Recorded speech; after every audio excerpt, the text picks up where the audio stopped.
Welcome, everyone. Today I have Professor Dario Nardi on the Rants About Humanity podcast. Professor Nardi is a world-renowned author, researcher, speaker, and expert in neuroscience and personality and body-mind practices. He holds a senior lecturer position at the University of California in Los Angeles, where he won UCLA's Copenhagen Award for Innovative Use of Technology in 2005 and UCLA's Distinguished Teacher of the Year in 2011.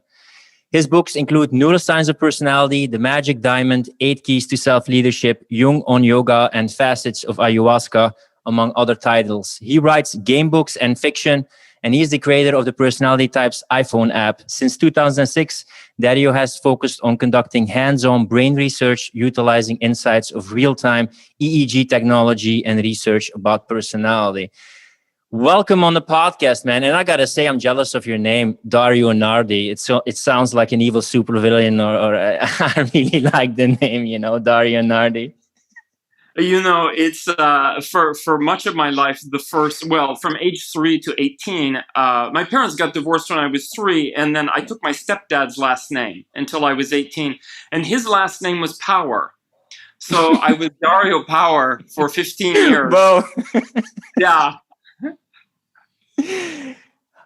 That's actually pretty cool. Yeah. If you could have a superpower, what would it be? In practice, it's got to be teleportation, because I like to travel a lot and I get irritated by waiting in traffic or whatever it is. I mean, there's a certain fun of flying in the airplane. I don't mind that, but still teleportation would be my go-to. Yeah, like the instant teleportation of like Dragon Ball Z Goku, that you can instant teleport to any place. That would be super awesome. Yeah. You're a fascinating character, man. Personality, neuroscience on the forefront of that research, and also into gaming and even shamanism and psychedelics. Were you also curious? And how do you contain your curiousness? So somebody just sent me an article, and he says it's about polymaths. He's like, would you say you're a polymath? And I don't consider myself a genius or something like that. I too got B's in calculus and the chemistry and so on. I was never an A student, but I do have a lot of interests. And my mom describes, not once but several times, when I managed to escape my crib and climb out the window and go down walking down the block to explore. And so I've always been very intrepid that way. In fact, even when she moved the crib to the opposite side of the room, I just managed to move the crib myself and reposition it and create a ladder and then climb out. So I think it's in my blood. I certainly have enjoyed living in foreign countries and exploring new things. I'm shocked that neuroscience has actually held my interest for almost 15 years. And certainly it's outlasted most of the other interests. Although gaming, no, the first time I played Dungeons and Dragons in 1982. So for all of you listening, just think of Stranger Things. I lived in suburbia in 1982, 83, playing Dungeons and Dragons, and the gaming captured me ever since. So I do think, maybe it's something that's just is alive in me.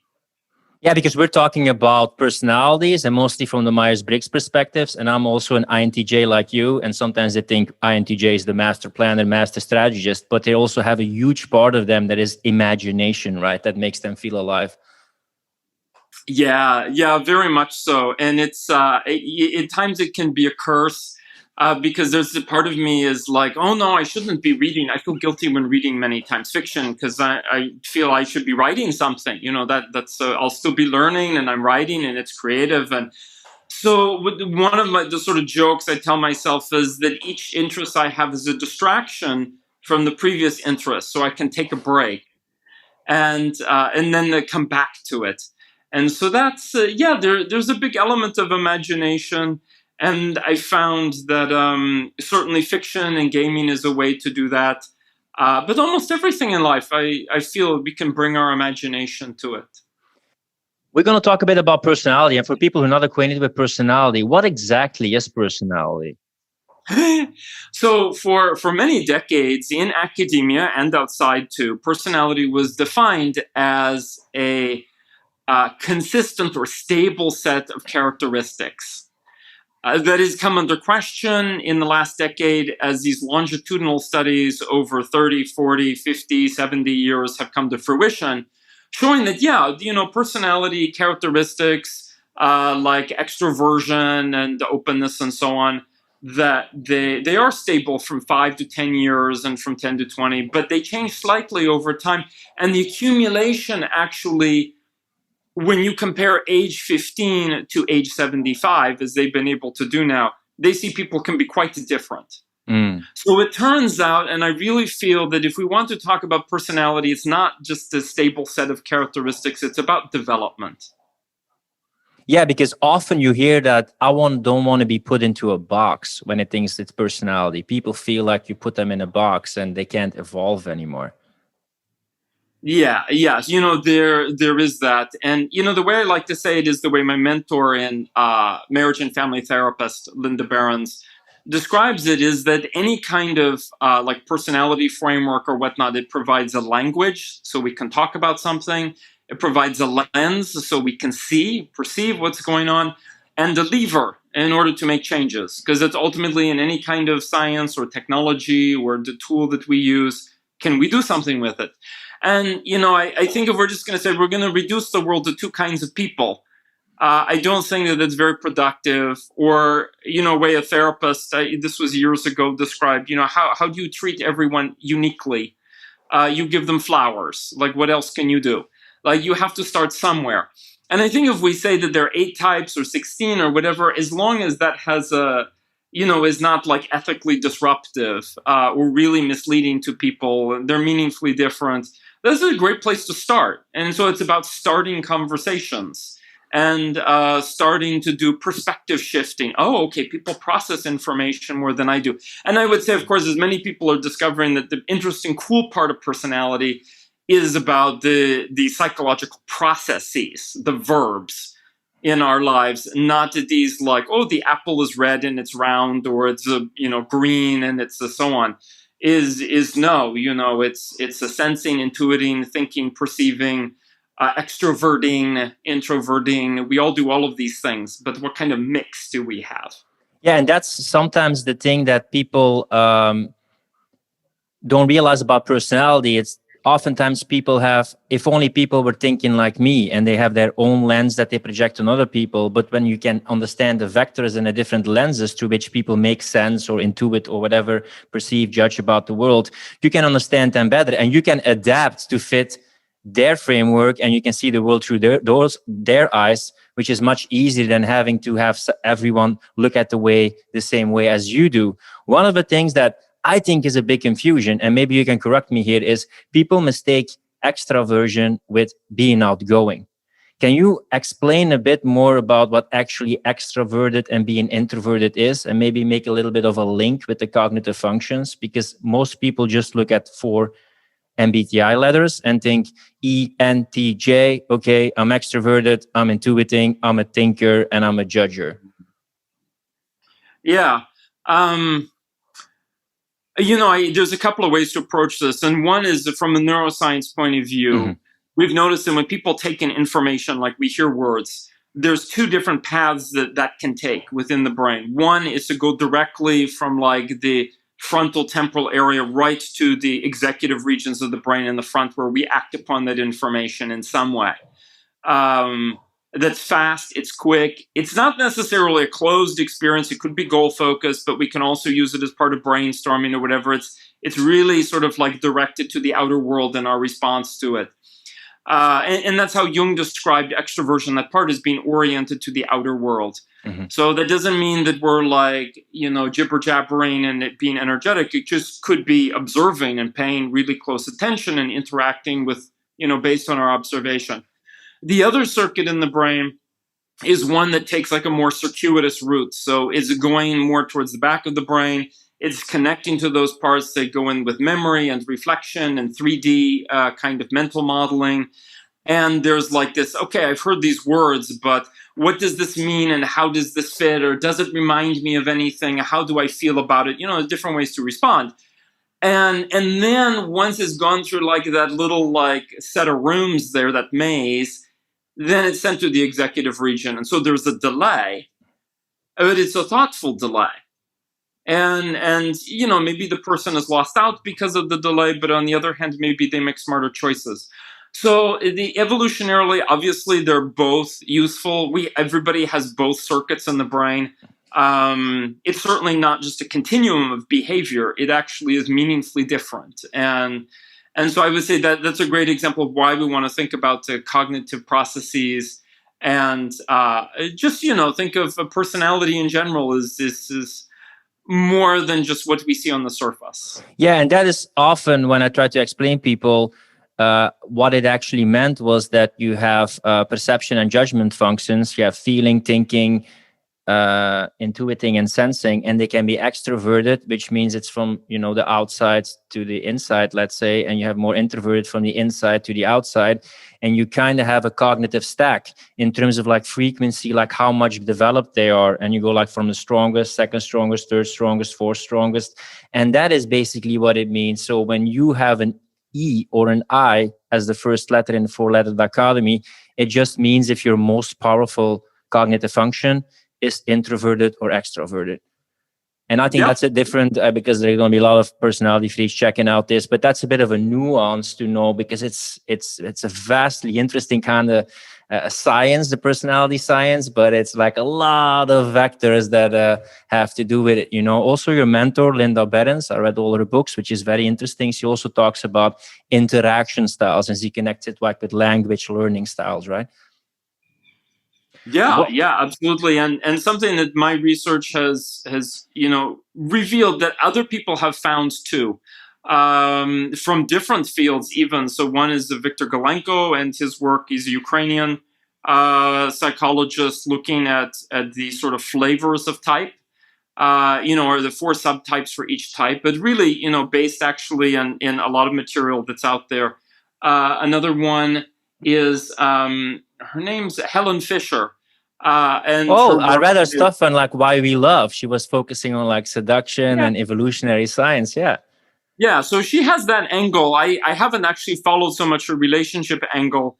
Is just looking at like her raw research results, especially when she breaks things down into 8 rather than 4. And they so clearly are quite similar to the Jungian material. That is just fascinating. And then I look at brain wiring and I see again like these 4 subtypes. So I think it's the way forward in terms of the 21st century. And what excites me, I think, maybe about the neuroscience and personality is that we have the capacity to go for a little bit more like distinctions and specialization, like with computer stuff and whatever. We can say, it's more than you and I, are both, we identify as with this INTJ description. That we can get in, like how is our development, how is our career and the cultural background and so on influenced us, and maybe then that allows us to actually find really like a cool connections between ourselves and say people we might think we're very different, and we're like, oh, but we have these things, other things in common. So it's still an area which is I feel like evolving and maturing. Mm-hmm. Well beyond, the Myers-Briggs type indicator is like 80 years old now. Mm-hmm. And not the actual indicator. I mean, that was revised in the late 90s. So that is actually quite rigorous. And criticisms against it are all based on versions that no longer exist, created by people who aren't involved anymore. Like now, all the recent stuff is by, psychometricians and is the decent stuff. But yeah, my interest is more like just trying to figure out and make useful. This what is your opinion about some people who say, and you also have there's also someone I follow, like C.S. Joseph, who talks about different sides of the mind. What do you think of some people who say like, I may be one type, but sometimes I feel or I act like another type? Is there something as a subconscious, unconscious, or a cognitive focus shift? Or what's your opinion about that? I don't analyze that people that deeply, which might seem odd for someone in my interest. I don't try and sort of psychoanalyze people.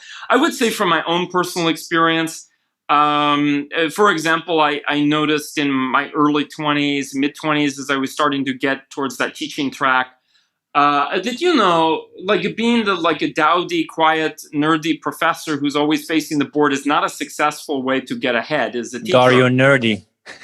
That's right. Now, I did not have to grow up with that, thankfully, because I had Dario power. But the possibility was not lost on me. Yeah. So I really thought, the ENFPs are so popular and they're so great with like tons of different ideas. It's like, what is an ENFP teacher like? And I really adopted that persona as a teacher and as a public presenter, and about telling stories and being a little bit, ENFPs have this power to like tell things which sound really personal without actually revealing something truly personal about themselves. You go away feeling like you had the great conversation and it was so intimate, and yet they thrive on energy, and then they pass energy, and you feel like super enthusiastic in the moment, right? Yeah. So it clearly it worked out as a teaching method. And then I always just made sure that, one, I have a certain amount of flexibility with teaching how and what, and that I actually care about it. Like, I'm not going to teach something I don't care about. And I think it is possible to care about calculus. Not only is it fascinating, applications, like, so I think almost any subject can be made really intriguing. So in that sense, yeah, I do think we adopt stuff. There certainly is a part of me that romanticizes, say, ISFP is like this, like the artist, the musician. Obviously, not all ISFPs are that particular flavor, but that's a piece that I can sort of turn on, in that other kind of more, romantic situation. So it's I use Linda Barron's interaction styles as a way to sort of, because she says that's the most flexible aspect of type, that we can learn the behavior to shift.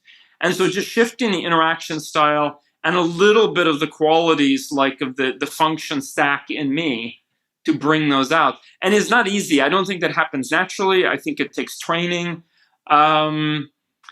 And it takes like a choice to do that, and that's but I think better to try and to enjoy the joie de vivre of life than to just sort of stick in the box. Let's go into Dario nerdy stuff. What areas of the brain are linked with certain temperaments or cognitive functions or interaction styles? Are there any vectors that you combine with certain areas of the brain, based on your research right now? So in the beginning, I certainly hoped, like many people, that somehow, type would be very clearly like, if you're this type, you're going to be using these two parts of your brain, or something. Each function is like a different brain region. It is not like that at all. In retrospect, I'm actually very thankful it's not, because that would be really weird. That would be us not really making use of our brain. So we're really following this principle of nature and nurture.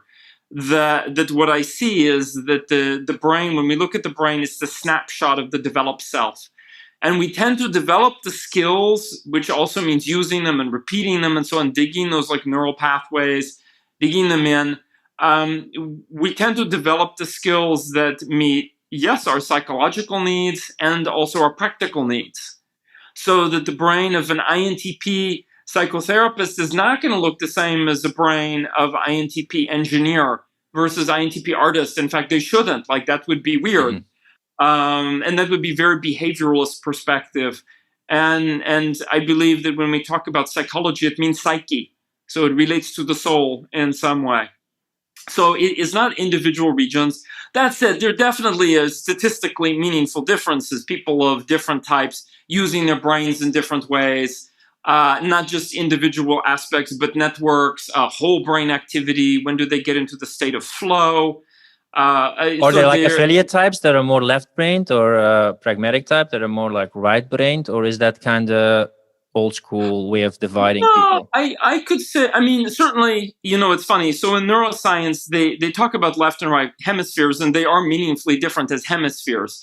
But most people are not definitively left or right brain. Certainly 95% of people, at least, I didn't, do any math on it, but they're using, both halves of their brain. What I would say that's an example of something that's a definitive connection is that when we look at the left prefrontal cortex, so that means like the left part behind your forehead, and then the right prefrontal cortex. So these are like two really distinct executive parts of your brain. The left prefrontal region, what lights it up? When we make decisions, when we filter and focus, when we give an explanation. That sounds a lot like the judging functions and what Jung called the rational activity. When we look at the right prefrontal cortex, what lights it up? When we're engaged in brainstorming, when we're scanning the environment looking for something interesting, when we're reflecting on our own inner life, not to make judgment, but simply reflecting upon it, managing an open-ended process. Everything from like when you do online banking and you go in and there's a multiple, like 50 things to do, like to look at, to collate, or you're out in the world and you're interacting in a new situation. Right prefrontal cortex sounds a lot like the perceiving functions. So I wouldn't say that our functions are like just in the prefrontal cortex or something, but it definitely seems like we have introversion, extroversion. Those are neuroscience, like textbook things. We have left and right prefrontal cortex, which on the face of it, and I can certainly say from my own research that we have biases, and those relate to judging and perceiving functions. So that would be thinking and feeling on the left and sensing and intuiting on the right. And then beyond that, there's more. But I would say that's an example where it looks like pretty straightforward. I know you're much into spirituality and also shamanism and psychedelics. We will talk about it in a later part of the episode. But given all these ways how the brain is wired and these personality types, do you see it as just a natural cause of evolution, or is it some kind of intelligent design? Everything is always advancing hand in hand in hand. So the idea in anthropology, which I did teach in anthropology for, I don't know, 8 years, something like that, is that language, tool use, social structures, the brain, even some of our physiology advance together simultaneously. So that it's not like one had to be there for the other or so on. And that creates a complex picture, certainly. When we look at the temperaments, for example, we can see, I think that there's this natural matchup in the way that people, one person in particular saw like, gee, if you take North and South America and pair them against Europe and Africa, they seem to go together like puzzle pieces. And that was dismissed for a long time. But when I look at temperament, I see that same kind of pattern. And we look at like periods like a hunter-gatherer lifestyle, agricultural lifestyle, industrial, information-oriented lifestyle, what we have now, for the most part. None of them are more or less advanced than anybody else. Being a hunter-gatherer actually takes tremendous intelligence and skills, perhaps even more than most people use today to survive. Be working in agriculture, very hard work. Takes actually a lot of knowledge and intelligence to survive with that as well, to prosper. So I can see how different phases of human progress, and I know progress often sounds linear, I don't mean it that way, but the changes that we've seen over several tens of thousands of years, they've supported and made room for all of the different types in some way. And that's something Jung believed. The type was something that came about as a way for us to coherently handle the challenges that we face as human beings, as individuals who've inherited certain skills like musician or athlete or whatever, as people in social structures where we have to go to school and get married and serve in the military and all, work at a job, all these things. So, a lot of things are not new. Most things are not new. And I really see type is something that evolved. And if some types are only 1% of the population, that sort of suggests maybe that's the number that was needed, at least for much. And now as times change, I think there are overlays. Maybe things are pushed in slightly different directions. I would just say slightly.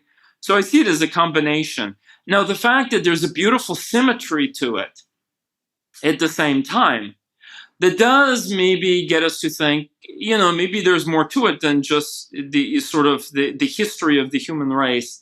And if we look at the physics, standard model table, we also see tremendous symmetries there too. Yeah, we also And see that when you look at the percentages of the distribution of the type, that some certain, like, let's call it more masculine traits are more prevalent in men, and those masculine types are more in men there. And when you look at female, like INTJs and other certain types, that they're actually a very small population. So you also see kind of the masculine, feminine spectrum within the types and the yeah, prevalence of their type. Jung was both noticed observations for the research he could do at the time, and of course was very interested in what he called masculine and feminine principles, seeing both in each person, all of us. Some people do, and I do understand. There definitely is both a hormonal period in the womb and during teenage years, which is going to strongly shape a person's experience. And there's socialization, which happens as well, not in the womb, but in childhood and adolescence. So those play into it.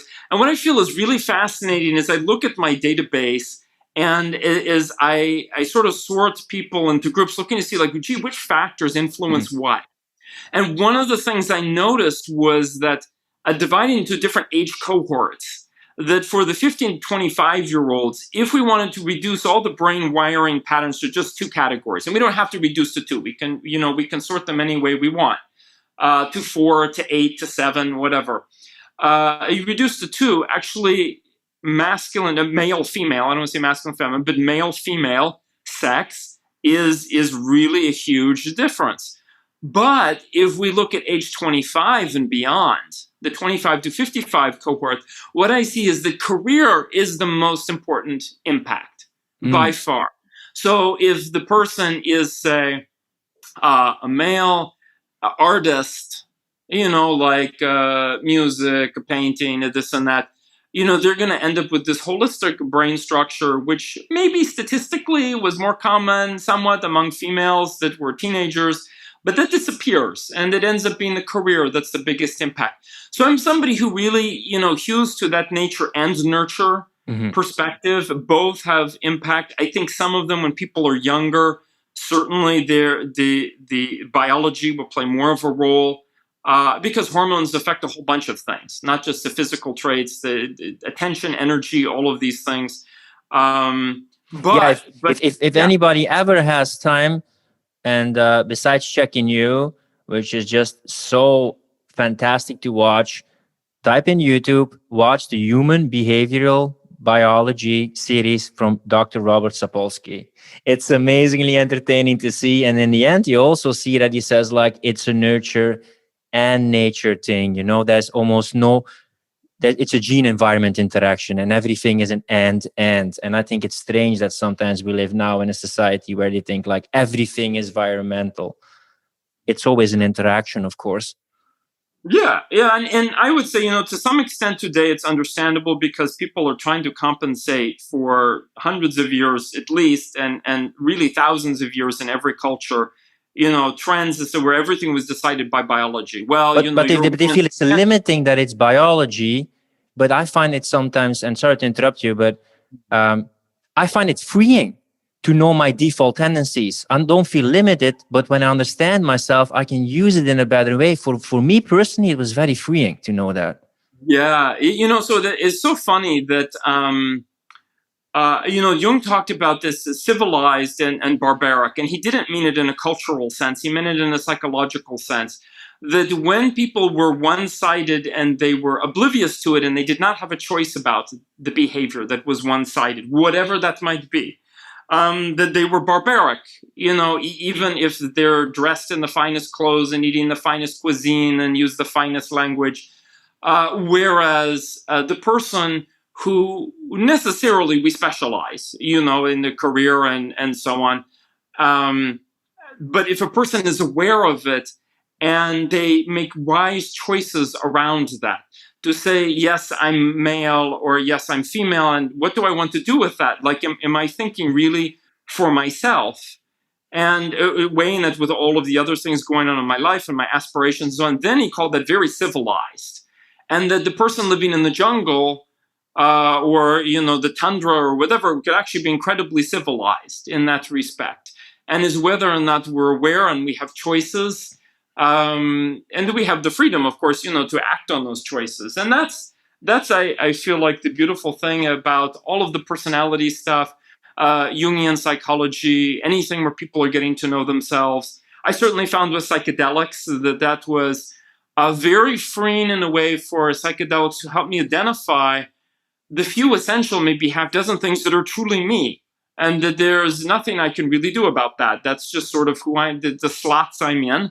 And that those aren't terrible, they're gifts, like embrace them and for what they are. So that is, I certainly agree that it can be very freeing if we view it that way, and if we have a way to actually talk about and see those and to act on them. I think a lot of life until your 30s is like trying to adapt what other people expect of you, but that becomes so exhausting because some things take a lot of repetition to change, or you just can't change them. And as soon as I became 30, 35, it was more like, what kind of things of myself do I want to integrate? What kind of things I want to work on? I want to work on my weaknesses, but I also want to realize I was put on this earth for a certain purpose with certain strengths. That's what I like about personality research and knowing the personalities. All of those people have talents. They're like puzzle pieces. They really work together. Also, interaction styles, when you take a look at, see people who have to start, the finish, background type, people who want to just map it out in processes. That's amazing, because then you can put the right people at the right position. And then we delve into the thing that you're also passionate about, education reform. Sometimes, and I have a quote that says, higher education is a way to buy time to figure out what you really want to do in life. So people only ask that question about what are my strengths? What am I here to do? Only when they graduate. And I think it's such a pity that these questions, these default tendencies, these strengths, these weaknesses are not being investigated or worked with in education. Yeah, traditional academic education programs still are very close to the one-size-fits-all model in many cases. Or is in more recent years embracing diversity, but it's not cognitive diversity, and I mean cognitive in the sort of personality sense of the word, the sensing versus intuiting preference, like left and right-handedness. We use both, but I'm very passionate about education. But I think I have a right to say something about it, having been recognized multiple times. My students certainly felt I was a good teacher. Probably wasn't the best teacher for every single one of my students, but I would say at least 95% is what I really aimed for. And I was like, temperament gave me a really simple rubric to use. Okay, 4 temperaments. And so one of them is going to be like activity and action and application oriented, the 3 A's. Another one is going to be thinking about like stories and metaphor and values and identity. And so I'm like, okay, that's the second one. And I want to make sure that I teach including both of those 2 different things. The third one, which is going to be closer to my heart, is going to be things like mental models, strategizing, sort of conceptual frameworks, looking for leverage. How do we understand and design systems that are robust? That's a third way of thinking.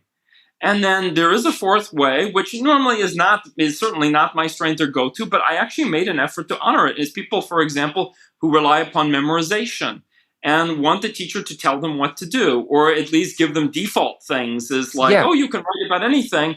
I would tell people, you can do I shepherded almost 2,000 projects, individual social science research projects, senior projects. And there were people who, I could tell them you can do anything, but they want examples. Like, what do I work from? Can you just, so I gave them opportunities, not only examples, guidelines, how do you write a good paper, making these things available. So I really made an effort, and I would go outside the classroom, and it wasn't all lecture. We had an hour, say, in 15 minutes. So we have a little prep on. Then we go out and we do live group simulation outdoors in the park. And Los Angeles makes that easy because, it's good weather most of the time. And then we come back in and we debrief it.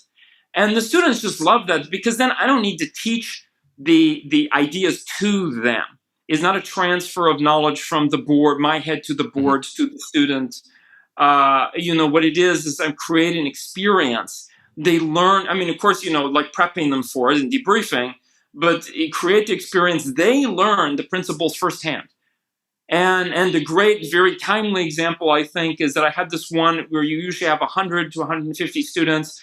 They're in 8 to 10 different groups that reflect groups in society, like a medical, science, media, government, like immigrant groups, and so on. So they had these different groups. The media group, invariably, because they had the capacity, their superpower in the simulations, to go around and interview other groups. And they realized that, one, you cannot learn the truth by interviewing people. Because if you have 150 people and it's crazy what's going on, so then the media people think, you know what, we're just going to make up, because at every turn, every 10 minutes, they could stop and give the news. And many times they would just give up and they say, you know what, we're going to make up the news. And that way, maybe we can influence the simulation to go. And I am not kidding. Like, this was one of the predictable outcomes. Not every media group did that, but most of them. And the good news is it never worked.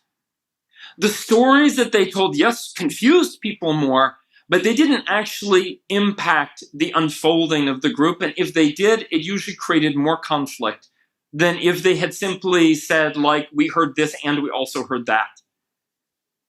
And that, I think, is the lesson. But, you know, most people today in the media and in almost every sphere of life, they don't encounter, you know, you and I have talked about this, they don't encounter the consequences of their decisions or the consequences of their ideas. So they're free to really think about anything, including just sheer nonsense. Yeah, and often, what do you think is sheer nonsense? I'm curious. You know, it's when ideas are divorced from reality, and that's the consequences of one's choices. I don't know what reality is exactly, but I do know what consequences are, and they feed back to me. And usually the lower person is on the totem pole in a society, the more they're going to be subject to the consequences of their choices. One wrong choice, and they're out of a job, and then a month later they're out of their apartment, and then so on, they're homeless, and that kind of thing.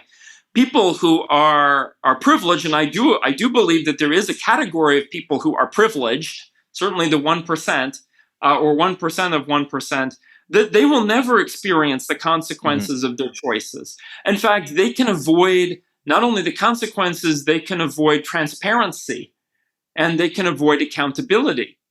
So we end up with a system which sort of by definition is divorced from the feedback loops that are normally built into the human experience. And that's very different than a leader of, you know, we say in anthropology of 20 to 200 people is the size of a village or a hunting, you know, like a migrating group. And every single person would suffer the consequences or enjoy the benefits of the feedback loops. But today, most people don't, you know, experience that. It's certainly the ones that I'm encountering who we might say are like, you know, more socioeconomically safe. Yeah, we kind of have a balance sometimes between responsibility and victimhood. And my dad was also a teacher, and it kind of shifted. Like, I don't know if that also happened with you, but it happened like, does your child have bad grades? With my dad, it was the child. And now, does your child have bad grades? It sometimes shifts towards, oh, the teacher must be doing something wrong, you know? And actually, the quality of education sometimes is like going down because the grades are going down, and then they numb down the quality of education instead of having the students or the children step up. You know, I was so lucky to not only go to a very good high school, it was a public high school, but it was ranked number 10 in the United States at the time. And they gave me an example of a really good education. And I compare that with some of the adult students that I had over the years who were also teachers. I had one African-American gentleman who was teaching in LA Unified School District. And the stories he had to tell about the cultural and attitudinal obstacles that students faced when coming in, both from fellow students, from their parents, all of these things. And I, you know, genuinely believe he was a math teacher, that he really was trying his very best. But it was tremendous headwinds from multiple directions. And then, of course, there are many mediocre teachers. The word mediocre, by definition, you know, is meaning common or average. So that's the way it goes. And what's so sad is that our education system is based upon the Prussian education system. So for those who don't know, Prussia was a part of Germany in the late 19th and early 20th century. It's a nation that no longer exists. Very militant and sort of factory oriented by its nature, even before factory thinking came along. And that's how we've designed in America our school system. I'm very much a basics person, by the way. I don't believe in new math or Common Core math or those kinds of things, because they're designed by people who cognitively don't think in a way that the majority of students do. So I think that's a big boo-boo. INTP should not be designing, I'm sorry to say, but unless they know type and are working with type in mind, they should not be designing educational programs, for example, for the other 99% of the population who don't think like them.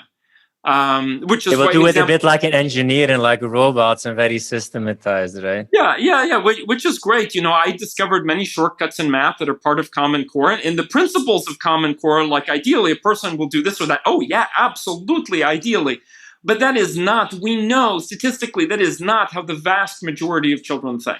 Well, this is one of the things that I see when you look at temperaments. You have 4 kinds of temperaments: guardian, artists, rational/intellectuals, idealists. And our education system is mostly created for like guardians. And what we see right now with all the stuff that's going on in Corona is that people have to blindly follow authority, not ask questions. Super frustrating for me as an INTJ, because I always want to know the why. And it's just like, because it's been told, because I tell you so. Okay, in raising children, in education, in getting a job. And we are rigged toward conformity. And also when personality types, that the biggest population part are like the guardians. And that makes it sometimes frustrating for artists and intellectual/rationals or idealists, because they think differently. They step outside of the narrative. And I graduated in sociology, and it was so frustrating. Listen, Filip, we're going to show you all those great different thinkers who stood out of the frame and the zeitgeist. But here in school, you just have to repeat what they said. And I'm like, but I'm looking up to those rebels and people who think differently. Shouldn't I do the same? No. Don't think for yourself. And that was very frustrating for me. The way I got around that in the years, I haven't been teaching regularly now, but the way I got around that in social science was that I used a group simulation. And of course I thought carefully to make sure that people, weren't frightened to participate or whatever it is that didn't happen. I really felt like let the experiences teach the students. And there was such a wonderful moment one time. It was one of many wonderful moments. Being a teacher is amazing that way. Is a student who came up to me, and he was a senior, in his background was political science and philosophy.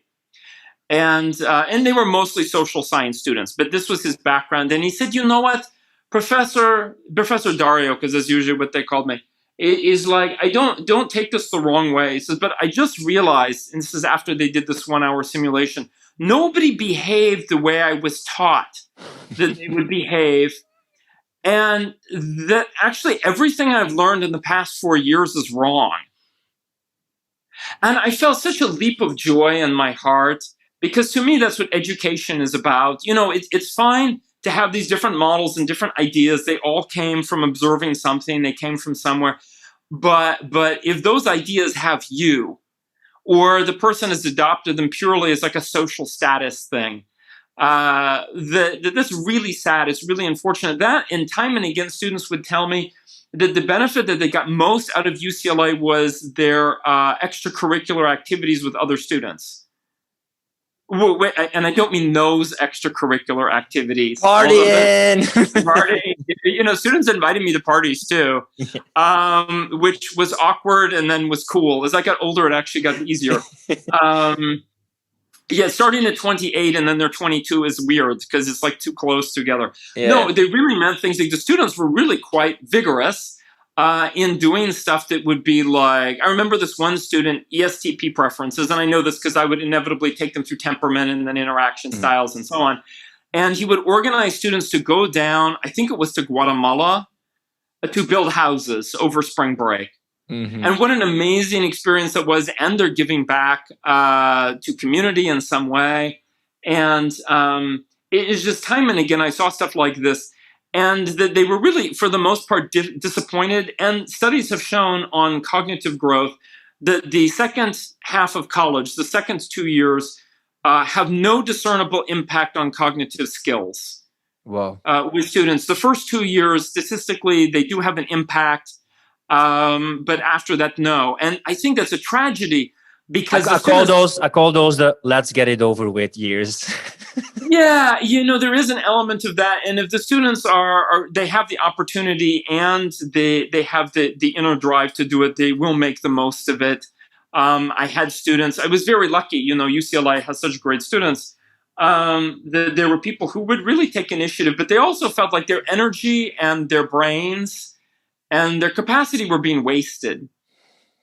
And that's really, and I'm not saying that means that everything was easy. I mean, as an undergrad in engineering, I will tell you, engineering was never easy. Even when it was taught well, it was simply digestible. I believe any discipline, if it's taught well, is challenging. I'm also so passionate about it because when you really ask any professor or self-development person about what they would love to change, they always go down to like raising your children or education. And in a way, Nietzsche was like one of the first self-development gurus. And he talked about living up to your potential, the potential you.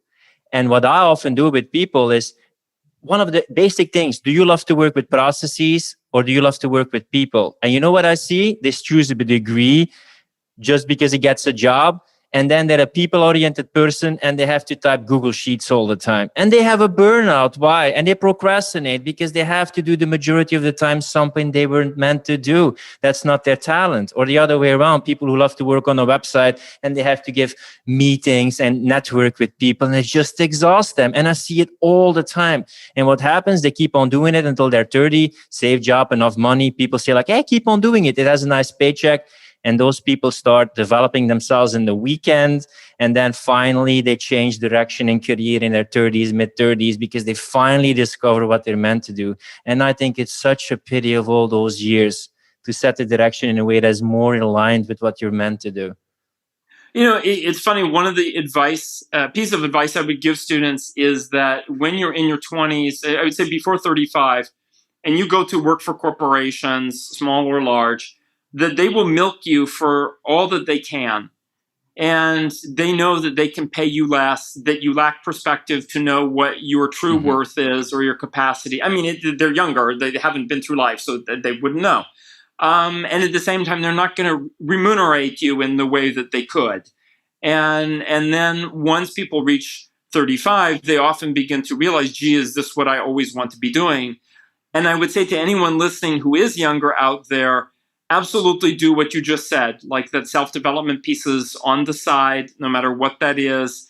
Life continues after 40, by the way. People in their 40s, 50s, even 60s say that their lives are much better now than they were in their 20s and 30s.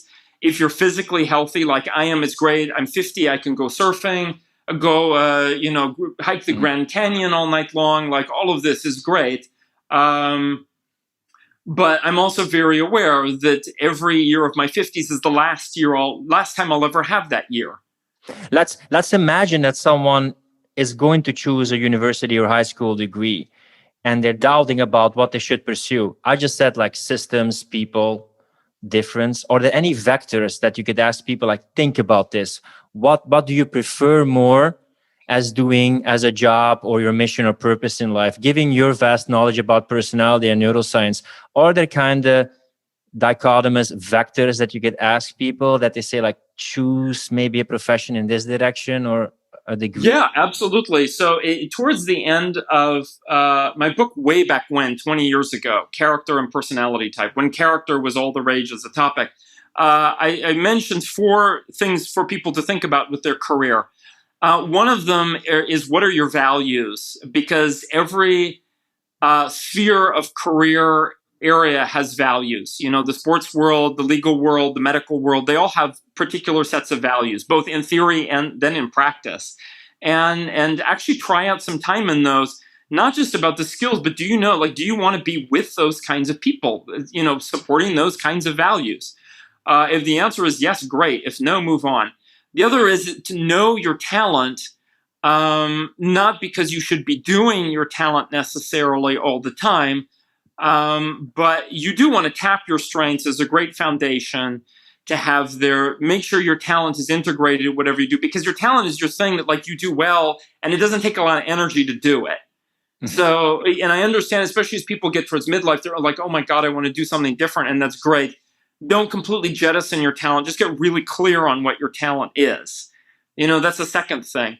The third thing is, what kind of lifestyle do you want? Because if you say, oh, I want to be a courtroom lawyer, do understand you will be getting up at 5:30 every morning, like 5 days a week, like in the military. And you're going to be doing a lot of paperwork. And then understand with values, and I've heard multiple lawyers say this, the practice of law is about how much you can lie and get away with it. So do understand that is what you will be doing much of your time. So I would really say it's like, if you want that more relaxed lifestyle, I want the ability to travel. I love travel. I want to work on my own schedule because I'm not a specialist and I'm not a generalist. I'm the polymath kind of person. And so I arranged my life to make that happen. And if you want a lifestyle that's more flexible, know you're going to pay. In some way, you're going to make less money or you're going to have more work or whatever it is. But be clear on what kind of lifestyle you want. The fourth thing, I don't remember what that was, but no doubt it was a good one. Yeah. They'll just have to find the book to... Another question, which is a very hot topic in personality. When you look at romantic compatibility regarding like temperaments, interaction style, cognitive functions, is there any advice you would give people like, hey, if you're this kind of person, this temperament, this way, try to find someone at least who has this, or avoid a person who's this? Is there anything that is clear from your research when it comes to relationships? Yeah. So I would say like 3 or 4 things come up right away from research, both that students of mine have done over the years, because it's a topic that they love to tackle for their projects. And just my own life. And then, of course, like a bunch of actually MBTI studies in the MBTI published manual and all of that. One is, I think that the people we're compatible with in the first half of adult life are different oftentimes than the people we're compatible with in the second half of adult life, because we do change and we do develop. And what was a blind spot or something that was like different between us, but not really that important, neither of us valued it, so it didn't matter, that's fine. We can glaze it over. So example, INTJ, earlier in life, you'll be developing second, third function mostly. So like ENFP is like a great, like a counterpoint to that. But in the second half of life, INTJ is going to be looking at like, dude, this extroverted sensing is like really sweet and going to want to do all these things. And ENFP is like, no, introverted sensing is the thing. And so one of them is going to be the stay-at-home that's cultivating this like high quality of simple living. And the other one is going to be like wanting to do adventures and have fun and having sensory experiences. So then maybe actually an SFP is as big of a stretch as it is.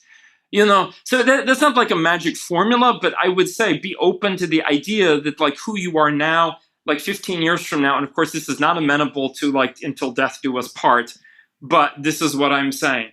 The most important result, though, seems to be emotional maturity, regardless of type. That if two people know themselves well, and they have the capacity to regulate their emotions, to understand and regulate their emotions, not to suppress them, but to be mature about things. That emotional intelligence is the number one thing that any type can and is with any other type, and it really matters whether they're both willing to stretch, and then they understand themselves as well. That they know enough about themselves to regulate themselves, and I think that's huge. The third thing that sort of comes to mind, maybe not as important, but certainly seen among college students, was that when you get two pragmatic types together, like artisan and rational, otherwise known as improviser and theorist, that they're going to have shorter, more practical relationships. Oh, this is not working. Okay, go on to something else. That with the affiliative type, so that's SJ and NF, or idealist and guardian, that they can stay in relationships longer because they have this affiliative orientation. Even when the relationship, by the way, is no longer appropriate, they're still going to stay in it. So just as the pragmatic types may end too soon, the affiliatives may stay too long. And probably everybody's had at least one of those experiences. And so, it can at times offer type offers tips like that. The same with communication, informing versus directing communication style. And that's where I feel like temperament and interaction styles are actually more useful than the straight up type code, and sometimes even the functions. Yeah. Let's talk about the psychedelics and shamanism. How does a neuro researcher who is like personality get into psychedelics and shamanism? I started by going with a friend, and I think that's a great way to start. And my friend was Brazilian, and he had been through the experience before, and he says, let's go to Brazilian shaman. And a third friend who was not Brazilian, but said, yeah, I did it like 20 years ago. You go for it. You'll have a good time. Oh my God. I literally thought 24 hours later I was going to have PTSD for the rest of my life. I sort of do, but when you wake up, then it's like, oh my God, yes. I have a choice maybe to go back. I'm not going to go back. It was not an instant journey. So I would say there are, of course, different ways to go about it.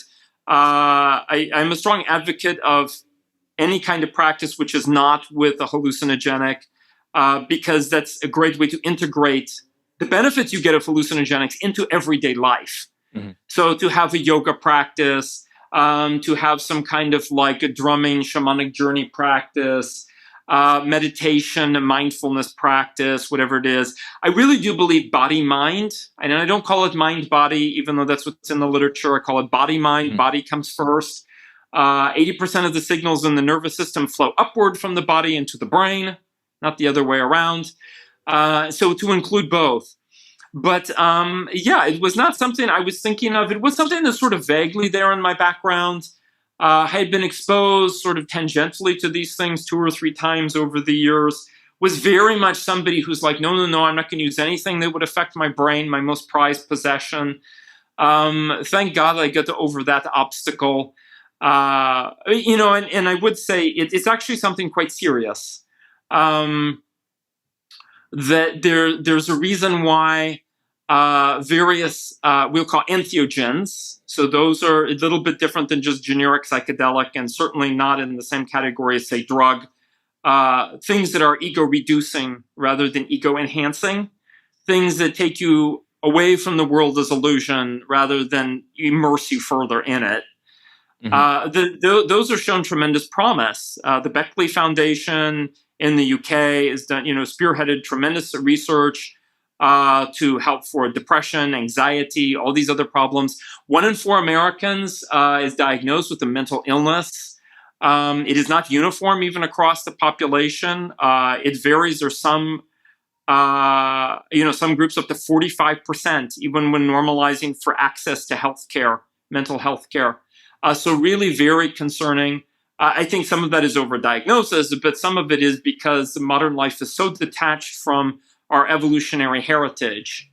I often take a look at the psychedelics as having a date with yourself, as having an honest look with yourself, as playing with your perception. And what often is psychotherapy, it's having honest conversations with yourself, is having a mirror that reflects back on you. So when I took psychedelics, it's almost like I can have a look at my perception. I can see like how I'm looking. I'm seeing how I'm looking at what I'm looking, and I can see all these perspectives, and I can become more aware of how I feel and how I sense influence what I experience, and what I experience influences what I feel and what I sense. And you can play with those perspectives. That's what I found very illuminating.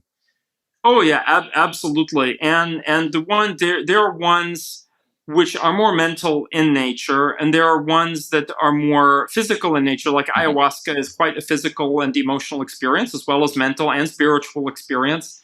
And I look at it this way: people who've asked, I say it's like, some people say it's like 3 months of psychotherapy in one night.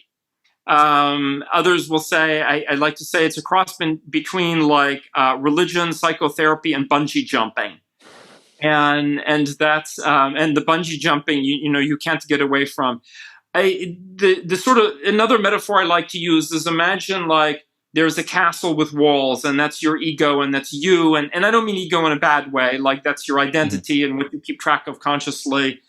And what it does, what these can do, is that they soften the walls so that it becomes very porous, and it allows the things in which are at the edge of your awareness that you tend to neglect thinking about, and it brings them in, and it taps what I'd like to say is our inner healer and our inner storyteller, and allows us to connect, as you said, with ourselves, and with, a lot of it is about connection. I would say ultimately connection with our bodies, connection with ourselves, connection with the natural environment, connection with other people, connection with the divine, connection with our cultural heritage, like these connections. And people today are so in our postmodern world, every connection is to be treated very lightly as this like poof thing, or it's given the opposite status of like something that's like, this is you. It has to be determining you.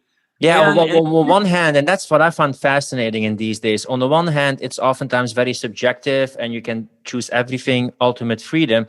But the other hand, Jungian science, archetypes, the subconscious, it still is often like a taboo, like that's woo-woo, that's mystical, that's not real. What is your opinion about that? And I also find it fascinating because you have these neuroscientists like Hawkins, and it's all like determinism, etc. But I see a fascination with you with symbolism, archetypes, all these other subconscious or spiritual aspects. Yeah. So one perspective I want to impress on listeners is that the definition of the word empiricism or empirical, as it's used in America, like the United States, is actually quite different than the European tradition. And in America, the idea is that something should be measurable and you should be able to do statistical analysis on it. And if you can't, then it's not, quote, real science. Mm-hmm. You can imagine the French words I might say after this. In the European tradition, empirical means that it's observational. The phenomenological research, action research, all of these things fall under empiricism. Tactical, right? Yeah, and so I've heard a psychologist say, "Oh no, the collective unconscious has been debunked." Mm-hmm. I'm like, first of all, like you're using a word that was just made up culturally 20 years ago. Like, stop using that word. You don't know what it means. Second of all, that's just ridiculous. We have this huge evolutionary heritage. Being like completely, I can give the atheist answer. We have this huge evolutionary heritage that we bring with us into our everyday lives to somehow claim that those have absolutely no impact whatsoever on who we are. Even our parents' behavior, the grandparents and so on, is just preposterous. Just the biology of the human layout of the body. And, this is a point in anthropology that we're well sized to work with fire. Just the way that fire works is a chemical, chemically, and that is a reaction, and the size of the human body is a medium-sized creature. Like, we're really optimized for working with fire in the way that like a kitten is not, even if it had hands. There's like these very basic things. And so stuff like, like a mother and father figures in the psyche, or the monster, whether that's a dragon or a whale or whatever it is. Sometimes I feel like, boy, these people come out with theories. They don't have children, do they? Because if they did, they would see like how intrinsic these are to the human experience. And they speak to us, as Jung described, on a meaning level. He also said there's a definite level, like the material level, and that's great too. But there's a meaning level. And to not be afraid of working with that. And in fact, if we're afraid of it, we're just going to end up being victims of it by pushing it away. Yeah, and that's the big question that I have. I collect fairy tales all around the world, by the way. I plan on writing them myself. Why do these stories about Troy mythology have so much power if it's just stories? They keep on being something very valuable and give a transcendental meaning to people. So in this postmodern era, where can we still get values from? Because I feel that there's a value crisis to meaningfully navigate our life, and it's all, do whatever, but there's an existential void in people. So the question is, that's also what Nietzsche asked, but he never gave an answer. Where can we still get our values from? even you, when you say like when you want to study, you should take a look at your values, but these transcendental, meaningful values that hold a community together in this postmodern world, like where do we get them from? I felt that working with psychedelics, and I use the word work, it's not playing with it, it is effort, really clarified for me personally the things the few things countable on one hand that are actually important for me, and that everything else is baggage. It's a beautiful distinction between the Eastern and Western traditions. The Western tradition is so often, like with spiral dynamics or whatever it is, about making the ego more sophisticated. I'm actually not a fan at all of spiral dynamics. I think it misleads people seriously. In making our ego more sophisticated, more functional, does have its benefits. But the classic Eastern tradition is to simplify, to remove all of the masks, the scripts, the costumes, the stages, all of these things, to get at the essential wisdom which we all already possess inside of us. And I mean that in a really, really profound way. Like 99.998, whatever it is, percentage of everything that we think is physical is actually, I won't say empty space, it's blur space. Okay, there's really, for practical purposes, nothing there. If we look at even what we think are particles, like electrons and neutrons and so on, and we go deeper, we see at the quantum chromodynamic level that it's all energy. There's only energy. The only thing that really exists here between you and I and our listeners is that we are blobs of consciousness. I'm not going to define what the consciousness is, but I'm going to say it's energy. Clearly energy is organized, and there are patterns in the movement of energy in the universe. There are frequencies of energy that give rise to things that distinguish one from another. And then some of that energy is self-reflective through its organization and whatever that is. And so why is it such a heresy to think that, fundamentally we're all just this tapestry of consciousness? And that we have essential wisdom inside of us. So for me, finding my identity, my purpose, I would say clarifying. I didn't need to find it. I knew what I was good at and so on, and benefits to give. But really clarified all the things that didn't need to be there. And some of them, right, also clarified some very practical things to get on top of and fix. And that for me was, and I imagine different people have different paths in their life, but there's so many distractions. There's so much false consciousness. It's appalling. Like it's really like I try not to even think about it because this is the thing that I found fascinating to ask you when you talk about you're also into gaming and helping people discover their strengths and using technology and talking about Maya, which is the veil of illusion. On the other hand, we also see the transhumanism starting, the virtual reality. People more and more living in a digital world, which is kind of like also a digital Maya. So we see this tendency of people to live even more in the Maya, but a digital Maya within the Maya. So how do you look at it? I had this experience years ago. I had the Christmas break, and like I sometimes do after a heavy teaching load or work, I just and I'm not even a big gamer, but I just completely geeked out on gaming for like a week. And it was like, the 12 hours a day on Knights of the Old Republic. Star Wars. Yeah, dude. And so finally I ran out of food in the house, and I'm like, oh God, I have to go to the market after 3 solid days. So I walk into the market, I'm going down the aisle, and I see the can of soup that I want, which is progressive lentil soup. And I reach out my hand for just a moment to telekinese the can to come to my hand. And I'm like, why is it not moving? And this was truly just like 1 second. But my brain had become so attuned to the idea that I can just stretch out my arm and whoosh, it comes to me. And I have to say that I'm not a big gamer in the sense of like playing a lot of computer games and whatever. Not that I dislike them. I don't have time. And I prefer tabletop games because then we get to socialize and so on. But I have to say, I've played the Star Wars virtual reality one, the most recent one. And oh my God, every single scene sits in my mind as if it had really happened. Mm-hmm. And that is truly profound. I'm not saying that's bad, but at the internet, at the dawn of it, people thought it was going to be this huge salvation for humanity. And now we can see what has become of the second wave, not first wave, but second wave of tech giants.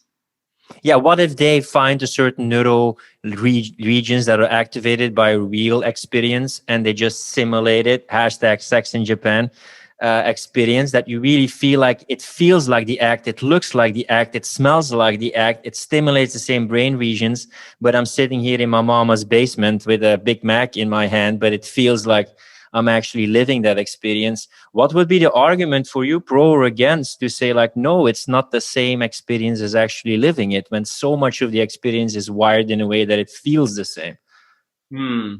Well, it's first of all, I'm hired at times to gauge people's brain activity as they go through training simulations.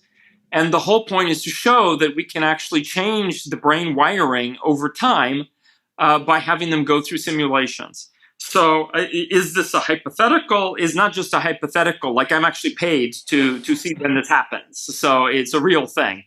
Thank goodness some of them do a bad job of it, but that time will pass. And just like in advertising and in quote unquote news, which isn't news, it's entertainment, that they will find ways and people will be strongly influenced.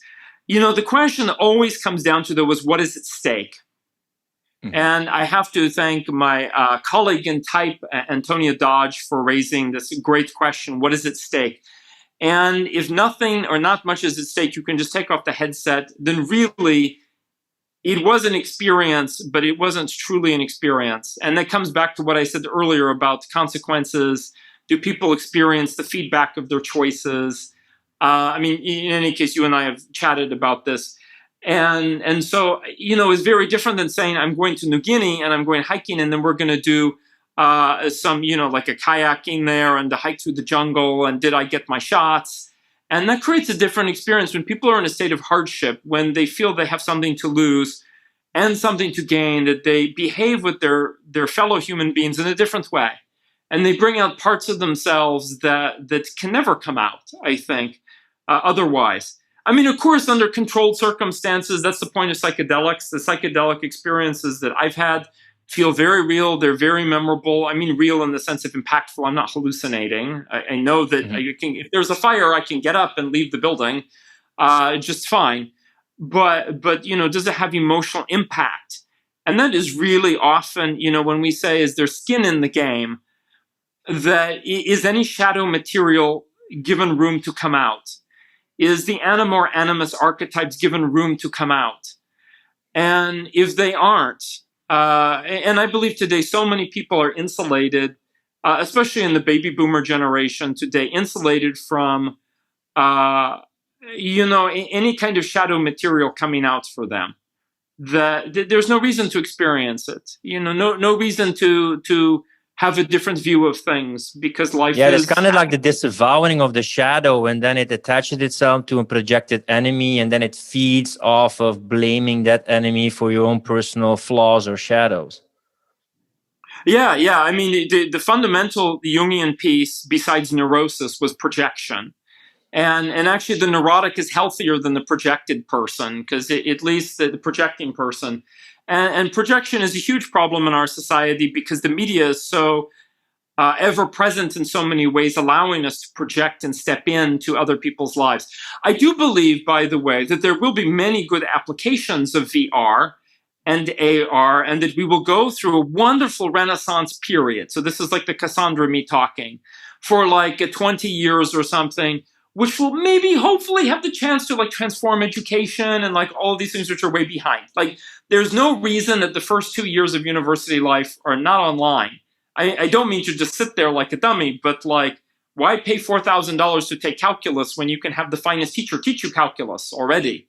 And it's going to be like that, but more.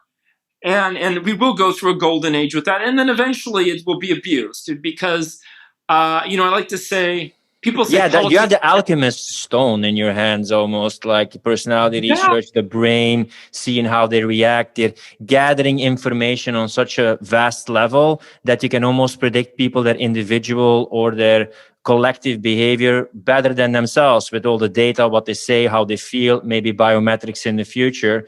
So with all yeah. these means of power to influence behavior and perception, what is your opinion about what the future of humanity will look like, or what it will head the coming, like, let's say 10 years?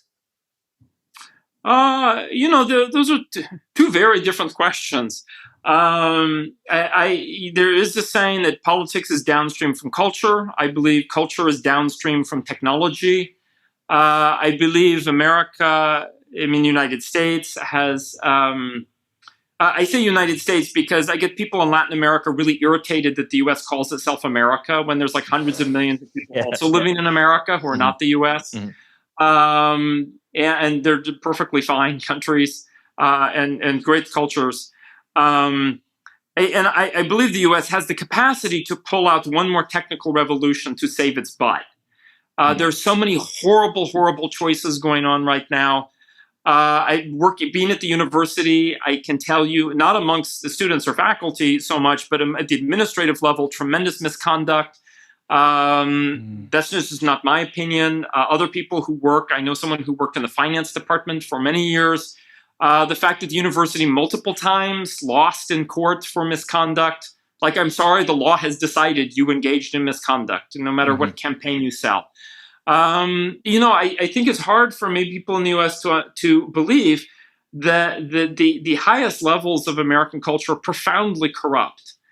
And which is really disappointing because I'm a great believer in the Enlightenment, despite all of the flaws. But the Enlightenment was an attempt to embrace science and faith, whatever form that takes, either of them, to have to honor both the human being as an individual and to progress together as a society in a rational way. And humanism, right? Yeah, that is very humanistic. At the same time, and I believe there are a lot of facets to that. The person can be devoutly religious, or a person can be a humanist, or whatever, and they're still within that Enlightenment rubric. But when we step out of that rubric, which I think that the culture within my lifetime has slipped out of it, I'm not sure what comes after the next 10 or 20 years. History certainly says, when we look at the history of the Netherlands or of the UK, that any great economic power is doomed to fail, that they always fail in the same ways. The Roman Empire failed the same way that the golden age of the Dutch Republic did. It's fiscal incontinence, perhaps, is the word. And so we're not going to escape that. But America also has, United States, all of the Americas have tremendous resources. So we'll see what happens. I felt very much, and this is one of those introverted intuiting moments. I was in New York City in 1999, and there was this sign that said, "Where will you be in the year 2000?" And which is a big deal, with like Y2K coming and like all of this stuff. And that was after, this book had come out, The End of History and so on. And I saw that sign, and the moment this vision came to me, that was so clear that 1999 was the best year in the U.S. will be the best year in my lifetime. And I still believe that's the case today. I'm not saying advances aren't happening. There are advances in technology, advances in civil rights, advances here and there. Hashtag Prince. Tonight we're going to party like it's 1999, yeah? Yeah, and yet, the foundation is very poor. And I don't mean the people. I always believe that every generation that comes along, the people have tremendous capacity. I wouldn't be a teacher without that. I've seen students literally go from thinking, I'm afraid of doing this module working on it has math. Or, we were taught that in international development studies that, there's no way out of most situations. You can't, just most policies fail. And then they would come to me at the end of the class and they're like, wow, I learned so much, like life isn't hopeless. It doesn't mean that there are set answers, but like everywhere, but there's like, life is not hopeless. And I'm like, yeah, so I'm a strong believer in every generation, but sometimes as people in to some extent Central, but also Eastern Europe can say, communism or authoritarianism inflicted tremendous damage. Every person I meet whose family comes from the Soviet Union or Czechoslovakia or whatever it was, they're far more eyes wide open than any American I normally meet who has grown up in a life of relative luxury. I mean, yeah, and that's also something that I realize about left, right, affiliative, pragmatic. Any extreme can become perverted. But sometimes when I talk about the affiliative going to the extreme, which is more aligned, I think, with like communism or the feminine, it's like a witch with makeup. And people mistake appearances for content. So everything can become perverted. It's not just something that is only with fascism or on the right, it's also on the left. But I do believe in the power of the human spirit and that it goes in cycles. But a lot of things are taken for granted and we have to fight for it again and stand up for it again. And that's how it goes. So we're definitely in for some interesting types, but humans are very adaptable and we have a lot of things from the past that we can learn from. So yeah, it's going to be for the forward thinking intellectuals, rationals, idealists to stand up for certain values, to put certain essential values and characteristics of enlightenment, humanism central again. I want to thank you for all your research that you're doing in personality and all those interesting facets, and to show people that you also can back up the personality research with science. If you could leave a dent as Dario Powers or Dario Nardi in the universe at the end of your life, what is the kind of dent you would love in the universe, and what is a message you would love to give to humanity, especially in these Corona times that I'm doing this interview in? Hey, my hope, part of me is like, so many people I encounter, if only they had a week in the jungle with ayahuasca, that would shake them out out of a lot of the masks and the scripts and the monkey brain and all of that's captured them. But I think the thing that has really helped me the most is like disengage from the media. That doesn't mean I don't know what's going on or something, but I would say there was a point towards the end of March. I mean, this is the practical, thing right now, like this year, next year, disengage from the media. I really found it within myself a couple of years ago because of work with psychedelics. I no longer felt the need to respond to anything that anybody published on Facebook or Reddit or whatever it was. I'm like, whatever. This is not important. And so that's the power of disengagement. But the first step, it needs to begin with, and I don't mean disengaging from your podcast.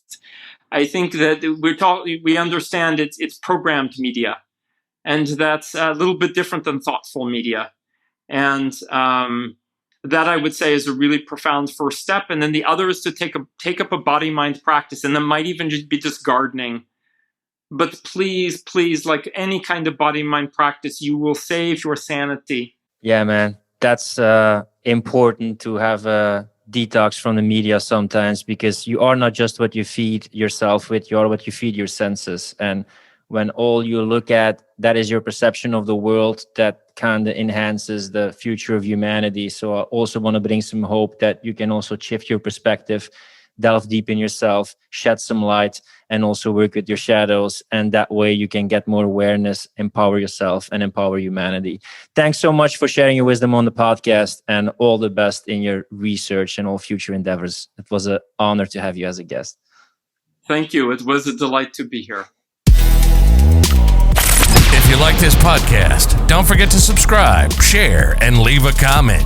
And if you're a coach or consultant and you want to scale your online business or maximize your productivity, check out the show notes to find out more about Filip and his coaching programs. Rant over.